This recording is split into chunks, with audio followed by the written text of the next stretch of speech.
আপনি কারো ব্যাপারে যদি রিয়েল ইনফরমেশন চান, আপনি কয়েকটা জায়গায় নক করতে হবে। এক নাম্বার, ধরেন যে একজন বড় সাহেব, তার আসল তথ্য যদি চান, তার বউকে জিজ্ঞেস করেন। কারা জিজ্ঞেস করবেন? ওয়াইফকে জিজ্ঞেস করবেন, স্ত্রীকে, আসল তথ্য পাবেন। 2 নাম্বার, তার বাড়ির দারোয়ানকে জিজ্ঞেস করবেন। কাকে? 3 নাম্বার, তার ঘরের কাজের বুয়া, সব জানে উনি, ওই কাজের বুয়া থেকে রিপোর্ট নেবেন, ঘরে যে কাজ করে। 4 নাম্বার, তার ড্রাইভার, দারোয়ান, কাজের বুয়া, ওয়াইফ, এদের কাছ থেকে যদি আপনি জিজ্ঞেস করেন, ফলের বিড়াল বেরিয়ে আসবে। ঠিক কিনা বলেন? তা আসেন বিষ্ণু ইসা ইসলামের যে খাদেম, কর্মচারী, তারা একটু জিজ্ঞেস করি বিষ্ণু ইসা ইসলামের আচরণ কেমন ছিল। বিষ্ণু ইসা ইসলামের খাদেমের নাম হচ্ছে আনাস রাদিয়াল্লাহু আনহু, খাদিম রাসূলুল্লাহ, বিষ্ণু ইসা ইসলামের খাদেম। আসেন ওনাকে জিজ্ঞেস করি যে বিষ্ণু ইসা ইসলামের আচরণ কেমন ছিল।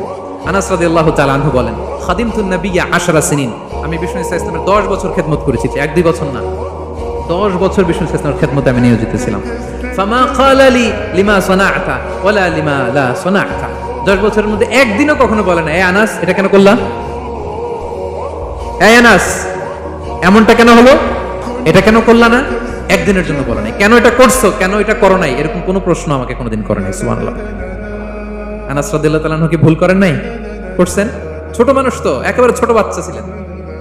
ওনার আম্মা যখন আনাস রাদিয়াল্লাহু তাআলাকে নিয়ে আসছে, বিষ্ণু ইসলাম মক্কা থেকে হিজরত করে মদিনায় আসলেন, সবাই বিশ্বনবীকে ঘিরে ধরলো, সবাই বিশ্বনবীকে সালাম দেয়, মুসাফা করে, হাদিয়া দেয়। আনাসের মা চোখের পানি ছাড়ে, বিশ্বনবীর কাছে লজ্জায় এসে বলে, ইয়া রাসূলুল্লাহ, সবাই আপনাকে উপহার দেয়, সবাই আপনাকে হাদিয়া দেয়, আমি আপনারে কি হাদিয়া দেব? হাদিয়া দেওয়ার মতো কিছু নাই আমার এই কলিজার টুকরা আনাস ছাড়া, আমি আনাসকেই আপনারে হাদিয়া দিয়ে দিলাম।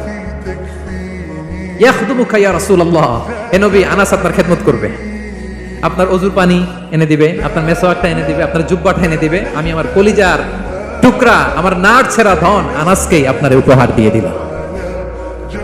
আনাস রাদিয়াল্লাহু তাআলা বিষ্ণু ইসলামের সাথে থাকতেন, ওযুর পানি এনে দিতেন, জামা এনে দিতেন। বিষ্ণু বললেন, আনাস আমার ওই জুব্বাটা নিয়ে আসো। ছোট্ট আনাস জুব্বা আনতে যে মদিনার বাচ্চারা খেলতেছে, আমাদের দেশে যে খেলে, কুতকুত খেলে, চারা খেলে, এইটা খেলে, সেইটা খেলে, ওই খেলাধুলা দেখে নবীর জামা আনার কথা উনি ভুলে গেলেন, বাচ্চাদের সাথে দাঁড়িয়ে খেলা দেখতে আরম্ভ করলেন।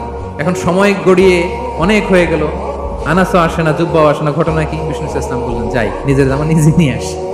তো বের হলেন, যে দেখে সর্বনাশ, আনাসকে পাঠাইছিস জুব্বা আনতে, আনাস দেখি এদিকে খেলার মধ্যে মগ্ন হয়ে আছে। বিষ্ণু ইসলাম কিছুই বললেন না, চুপ করে যে উনিও আনাসের পিছনে এভাবে দাঁড়িয়ে রইলেন, কিছুই বলে না। তো আনাস খেলা একবার এদিকে দেখে, একবার ওদিকে দেখে, একবার এদিকে ঘুরতে ঘুরতে হঠাৎ দেখে পিছনে কে?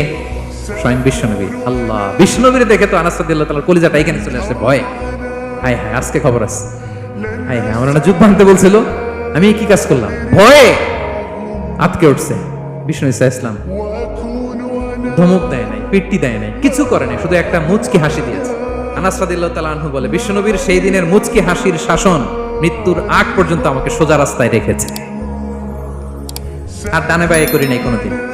তার মানে শাসন করতে জানলে ব্যাট মারা লাগে না, শাসন করতে জানলে গায়ে হাত তোলা লাগে না, শাসন করতে জানলে মুচকি হাসি দিয়েও শাসন করা যায়। ঠিক কিনা বলেন? বিশ্বনবীর মুচকি হাসির শাসন আনাস রাদিয়াল্লাহু তাআলা আনহুকে আজীবন সোজা রাস্তায় রেখেছে।